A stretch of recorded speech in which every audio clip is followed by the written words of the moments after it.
Remarrying after the age of 60 is one of the most emotionally complex and spiritually significant decisions a person can make, especially after living a long, full life that may include the joys of parenthood, the grief of loss, or the quiet contentment of decades spent in partnership. You might be wondering if it's too late for love, if companionship is worth the risk again, or if the comfort of staying single outweighs the unknowns of saying "I do" once more. But the truth is, love doesn't have an expiration date, and for many, the second or even third time around holds a wisdom and grace that youth simply cannot offer. Before you say yes to walking down that aisle again, you must understand the deeper realities that come with remarriage later in life.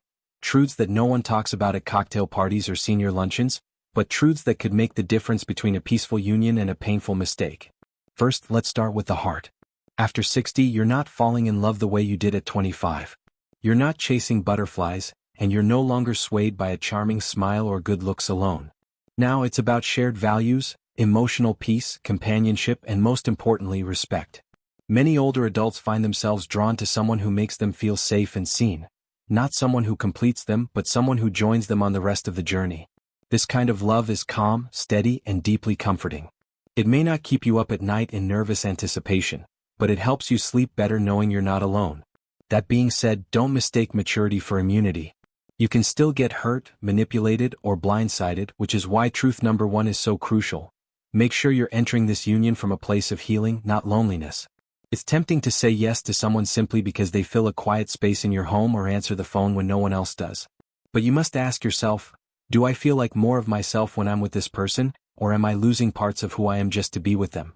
Your 60s and beyond are not a time to shrink for someone else's comfort. They are a time to expand into your fullest, most authentic version of yourself. The second truth is one that causes more heartache than you might expect. Your adult children may struggle with your new relationship. Whether they are supportive or skeptical, your remarriage affects them too. Perhaps they still hold emotional ties to your former spouse, or maybe they're worried about inheritance, family dynamics, or even your emotional well-being. It's not necessarily disrespect. It's often confusion or fear that fuels their resistance. They may worry that this new person will change the family structure or challenge the memories they hold dear. The only way forward is through open, honest, and compassionate communication. Include your children in your journey without letting them dictate your decisions. Make it clear that you're not replacing anyone, but simply adding more joy and companionship to your life. Relationships that start with secrecy or denial often end with regret. Let your family see the goodness in your new partner and give them time to adjust. Truth number 3, and one of the most overlooked: money matters deeply. By the time you've reached your 60s, your financial life is usually settled. Whether you live on a pension, retirement savings, or a fixed income, money decisions now carry more weight than ever before. Remarrying without full financial transparency is dangerous. Debts, assets, healthcare plans, insurance policies, and wills all must be discussed before the wedding, not after. It may seem unromantic to bring up finances, but there's nothing more loving than protecting each other from future hardship. You must ask, who owns what? How are expenses shared? What happens if one of us gets sick? A marriage license doesn't just bind hearts, it binds legal and financial responsibilities too. One woman found out months into her second marriage that her husband had unresolved tax issues, and she spent years cleaning up a mess she didn't make. Another man unknowingly disqualified himself from veteran benefits by marrying again. These things matter. Have the hard conversations. Get legal advice if necessary. It's not about trust, it's about wisdom. The fourth truth may surprise you: intimacy still matters. Yes, physical closeness changes with age, but it does not disappear. Many people over 60 discover a deep and meaningful intimacy that is more satisfying than anything they experienced in their youth. Why? Because with age comes emotional maturity, less pressure, and a focus on connection over performance. That said, there are often physical realities to navigate: health conditions, medications, mobility, or energy levels. This doesn't mean romance is gone. It just means the definition of romance needs to evolve. Talk to your partner openly about your needs and limits. Discuss what intimacy looks like to each of you. Sometimes it's about holding hands on the couch, a shared morning coffee, or slow dancing in the living room. Emotional safety becomes the new sexy. If your partner can hold space for you without judgment, if they make you feel beautiful or respected, then you've found something that transcends youth. Don't shy away from this topic. Lean into it with courage and honesty. Finally, the fifth truth, the most essential one: peace is your non-negotiable. After 60, you've earned peace. You've paid your dues. You've survived decades of hard work, heartbreak, caregiving, and compromise. Now you deserve peace in your home and heart.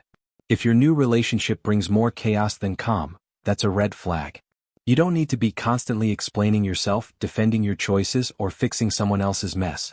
You need someone who listens more than they talk, supports more than they criticize, and respects your routines instead of trying to control them.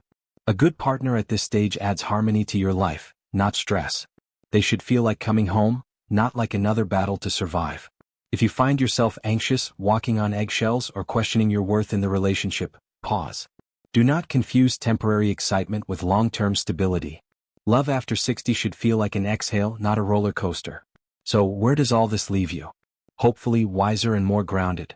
Remarrying after 60 is not about chasing what was, it's about building something beautiful with what is.